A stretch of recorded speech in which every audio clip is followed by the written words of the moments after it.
Hello, this is BB and welcome to my last installment of my Valentine's videos. I know we're a little late on this one, but I feel like it's still relevant. Spring is a very romantic month. So welcome to edition 2 of my romantic decks. If you have not checked out my original romantic decks video, I think it was from 2 years ago, I encourage you to do that. I will put a card up here for you, and those still stand. So I'm not going to be featuring any of them in this video. This is entirely different decks. So if you didn't get your fix here or are wondering where some of kind of the tried and true standards are, they're probably in my first video. I have split these up into a few different categories, so let's dig into this first category. Okay, so this first collection of decks I'm calling the Romance of the Natural World. So of course I had to start with the Majestic Earth Tarot. I did not have this the first time. I guess I don't need to say that. It goes without saying. I don't think I had any of these decks probably the first time that I did this video. And I also want to keep in the theme of only sharing 14 decks for, the 14 days of February that lead up to and include Valentine's Day. It was just kind of a fun number to stick to, and so I'm doing it again in this video. So this deck is the Impressionist paintings of all sorts of places, but mostly focusing on places instead of people, and it really romanticizes the natural world that we live in, and it's very decadent. It's very peaceful and kind of idealistic, right? Really beautiful. So gorgeous. Really gives you an appreciation of the magnitude of nature and kind of the ease, and yeah, like that it takes no effort for the earth to continue to do what it does every day. And for us to be able to witness its beauty is a really special, awesome thing. And for that reason, I chose the Majestic Earth Tarot as my first romantic deck. So the next deck in my Natural World Romance section is the Chicken Tarot, created by Claire Donaldson.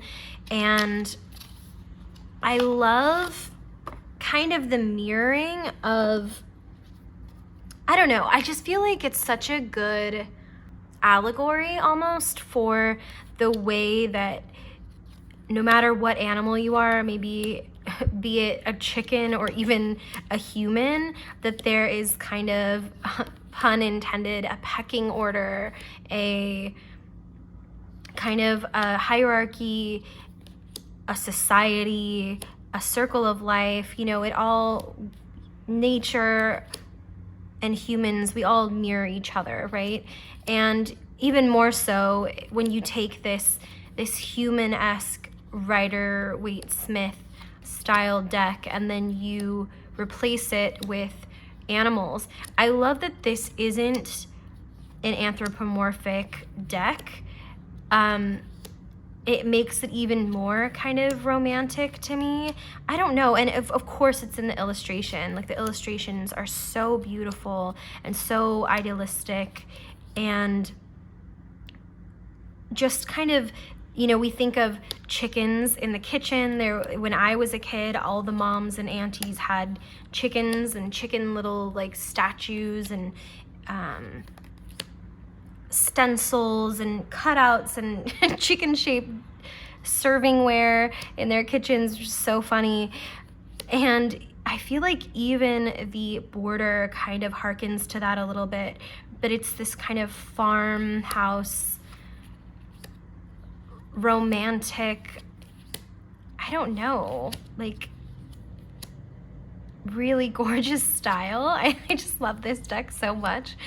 So it had to be included. I don't know, I like having a chicken deck on my romantic decks video was not in my bingo card, but here we are.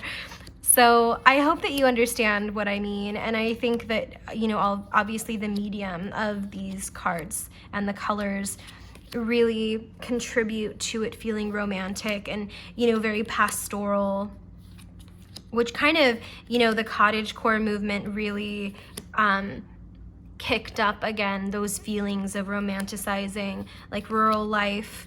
And I don't know, it's definitely, I'm definitely feeling it. I'm not a rural girl, I'm not a farm girl, I'm a city girl, but maybe that's what makes this even more romantic, right? That it's like this escapism.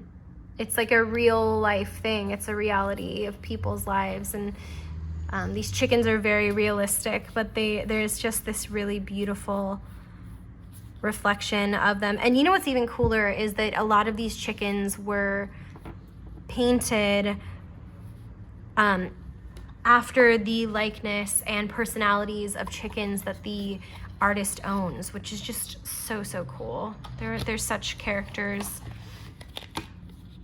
I love it. So anyway, second deck is the Chicken Tarot. Number 3, and the last deck I have in this category, is the Seashell Oracle. This is also kind of in the style of the Impressionist artists, so it's already going to have this naturally romantic feel in the way that the images look, but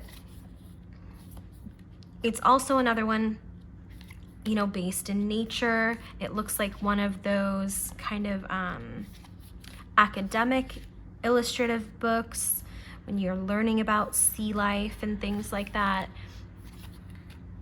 It's soft, it's, you know, approachable, but then it has this really high art element to it, and this dynamic, I don't know, feeling in the way that it's kind of collaged, in the colors. It's very striking. Not only does it feel kind of familiar and academic and kind of vintage of another time, it really feels like each card is a work of art in itself, and that's intentional. I just think that it's so, I don't know, how can you not feel romantic looking at this? So gorgeous. So I'm not gonna show you every card, but this is the Seashell Oracle. The next section is the romance of humanity. So finding romance in kind of people, in what we do, in society, in the art that we can make. And the first deck I have is kind of a beat up box, but it's the Burning Tiger Tarot, Soul Collage deck by Giulio Secondo. I'm obsessed with this deck. I say that about a lot of decks, but you know what? Why buy a deck if you're not obsessed with it, you know? The backs are very beautiful. Love, love, love, love. Okay, let's get into it. This is not the easiest to, like, they're kind of grippy is the thing. Are we focused? Okay, yeah, so another collage deck, and one that combines a lot of elements, right? So we're seeing historical coins and daggers, and we're seeing it looks like a cardinal maybe, as the Pope. And so we're seeing structures and handiwork of humans throughout the ages. We're seeing ceramics and porcelain. We have Van Gogh. Oh, so cool. I love this deck. It feels very historical. It feels very art related. And kind of a commentary on society. And like I said, definitely art. I love it. It's very classical in the way that it's presented, even if it has more modern elements in it sometimes. But but it definitely feels romantic.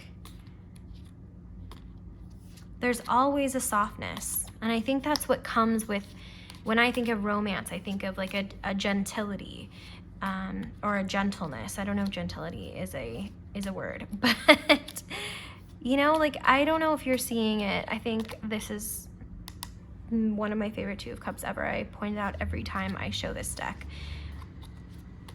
But even kind of the harsher cards still have a delicacy to it. I don't know, that's what I find in this deck. I love the use of black and, you know, the darker hues, because it makes everything that's light or saturated really pop. I think this is an incredibly romantic deck. And yeah, I hope you do too. So this is the Burning Tiger Tarot. This is the first of my kind of Romance of Humanity decks. I think I have 3 total, so we'll move on to the second. My next selection is the Sistine Tarot, and I think this is a perfect example of romance in humanity.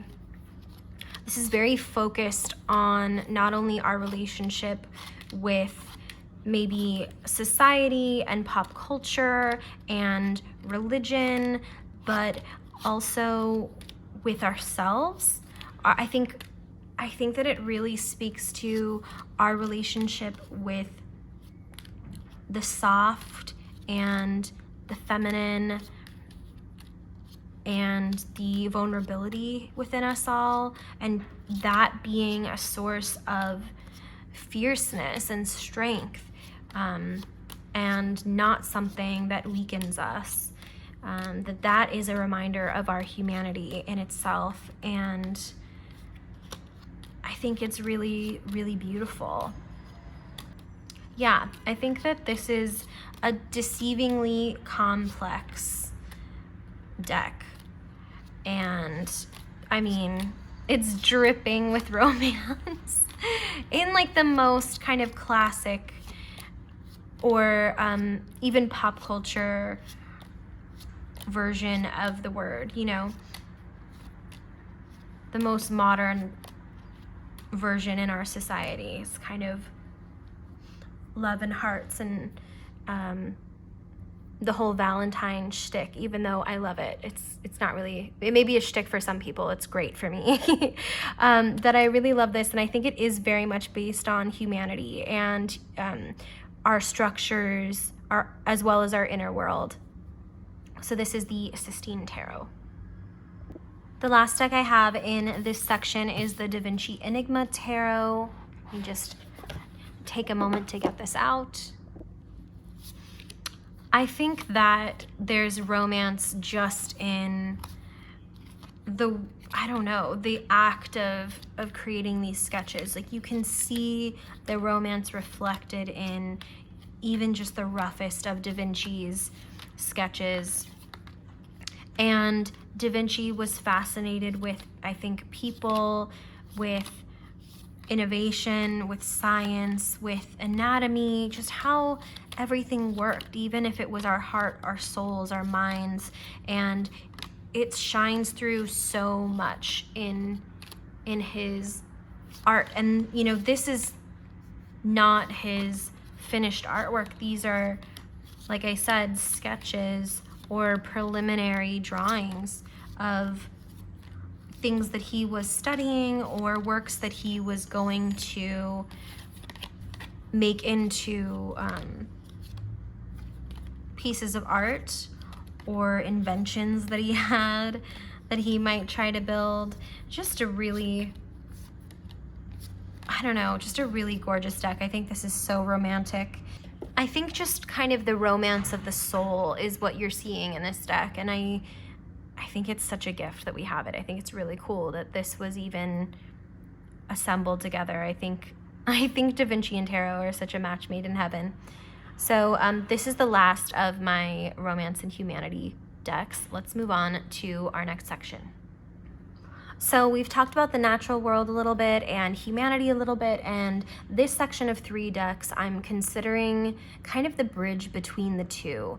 The first deck I have here is the Haptic Tarot by Nick Jacobs, and I really couldn't put this in one or the other of the previous categories because I felt like it did such a great job of featuring really both, and maybe specifically highlighting, I mean, this makes sense since it's the haptic and these are all hands, but the things that we manipulate with our hands, the things that we as people can create and make, like these swords or these cups or these, I don't think that's called a scepter, but I don't remember what that's called. This is a scepter, you know, or the wands, if you will, mixed with the more organic things in the world that we can manipulate and use to live or thrive or enjoy our lives as well. So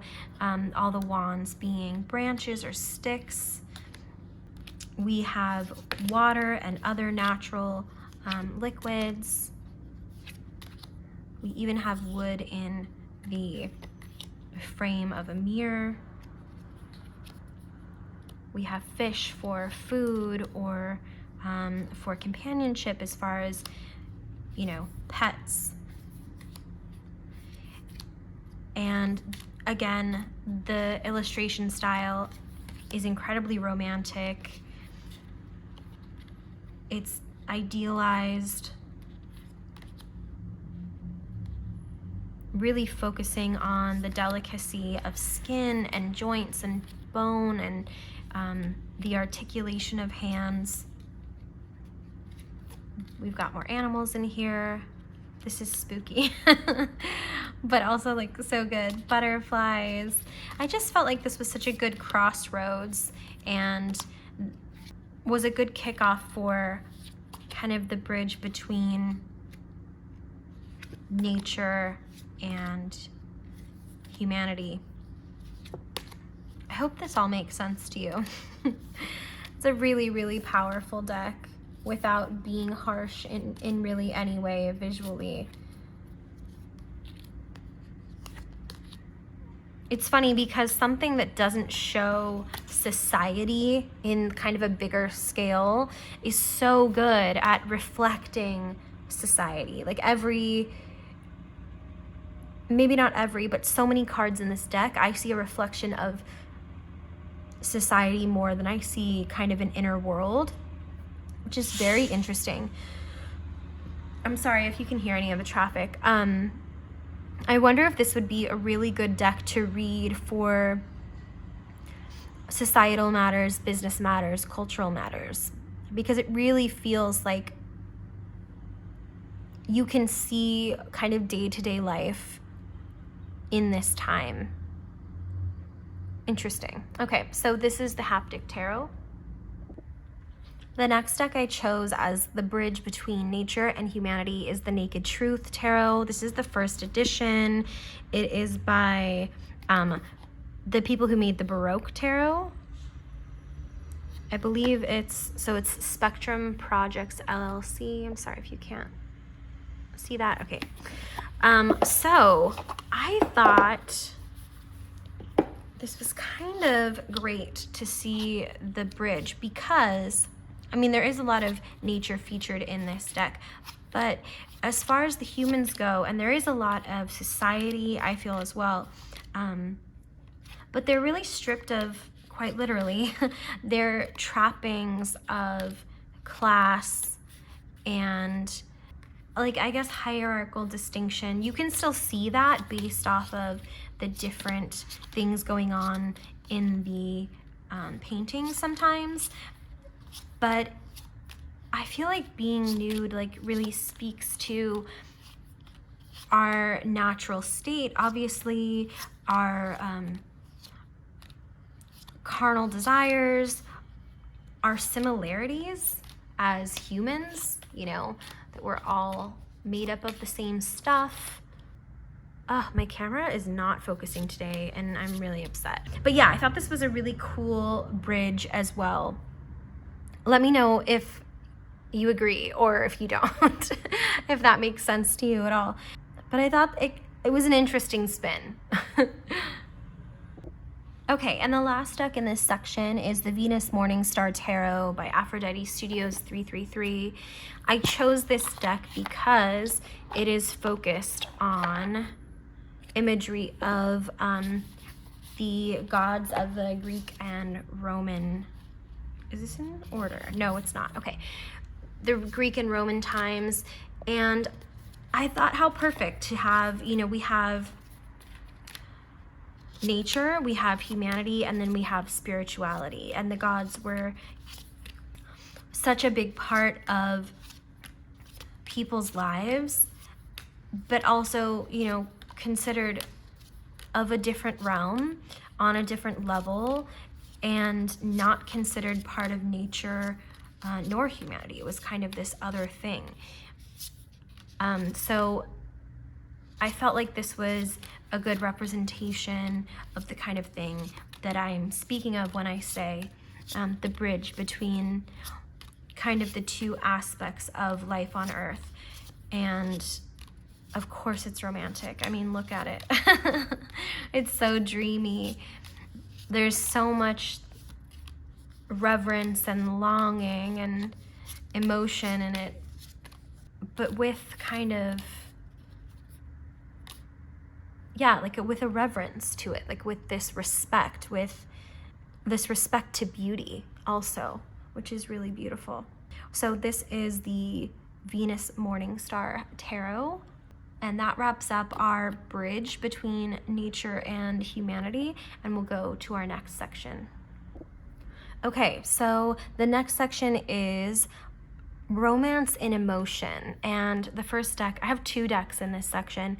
The first deck I have is the Tildwick 10th Anniversary Edition, and you might say, Bibi, what the heck, like, do rooms in a house or gardens in a house have to do with emotion? And I would say everything.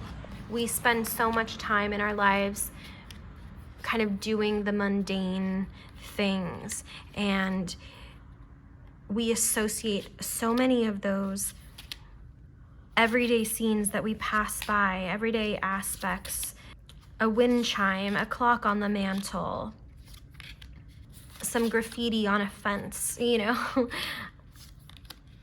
a broken window, an old wheelchair, you see, an old map, a letter, you know, things that we pass by every day. We associate them with people and memories, and I think that mundane and material things, whether they be homes, gardens, toys, household items, decor, gifts, letters, all sorts of things, I think they can hold an enormous amount of emotion.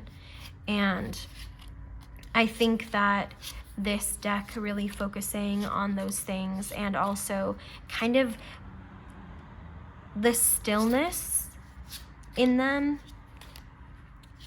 you know, that it reminds me of that saying, like, if these walls could talk, you know, or if I was a fly on the wall, because they really give you that feeling of being a fly on the wall. And I think it forces you to go inward and to be really reflective about how you feel and what feelings are sparked by these images. So I thought that it was really perfect to start with this deck as the romance of emotion. And I think that, speaking to romance specifically, I think that these things make me feel a sense of sentimentality and nostalgia, and I think those are two very romantic concepts and experiences. So this is the Tildwick Tarot 10th Anniversary. The last deck in this category is the Love Oracle of Eden. It takes a moment to get into it, so hold please.